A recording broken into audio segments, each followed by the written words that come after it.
Yes, just kidding, folks. Those pesky apes are still behind bars. You are free to continue existing thanks to the Wizards of the Coast and their super prison of hateful cards. Until next time, Magic players, this is Evan Irwin, tapping the cards so you don't have to.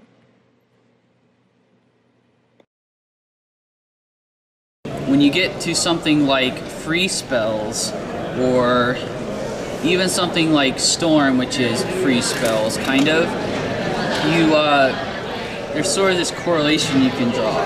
So we had this mechanic called Carnage, and it's actually printed on a lot of cards in Shards of Alara that says whenever another creature is put to a graveyard, do something.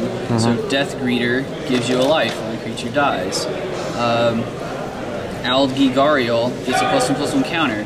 So lots of these cards trigger on creatures dying, and it is not bound to mana, and it just gets bigger and bigger. So if you put more of these out, the fact that you kill things, it kind of explodes. And Bill Rose, in particular, was on the board, and he's thinking, he's like, the problem is if you take this and you have no mana attached to this thing, it is just a trigger, then you can equate it to Storm a little bit, alright?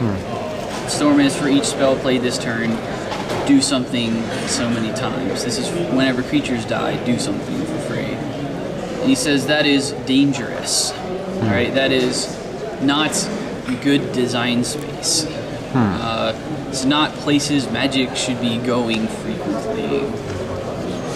So if you can take some mechanic and then almost equate it to something that is super dangerous like Affinity or Storm, then you have a very strong argument to saying, should we be doing this mechanic at all? Now Cascade is so fun that it basically defeated all these arguments, and we made it anyway. And it's also, we're not scared to do something like free spells.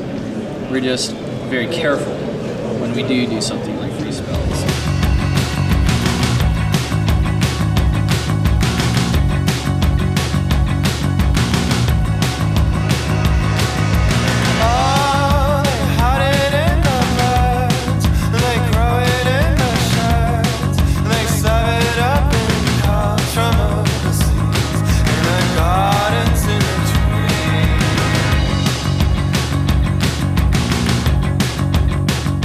I always like the fatties.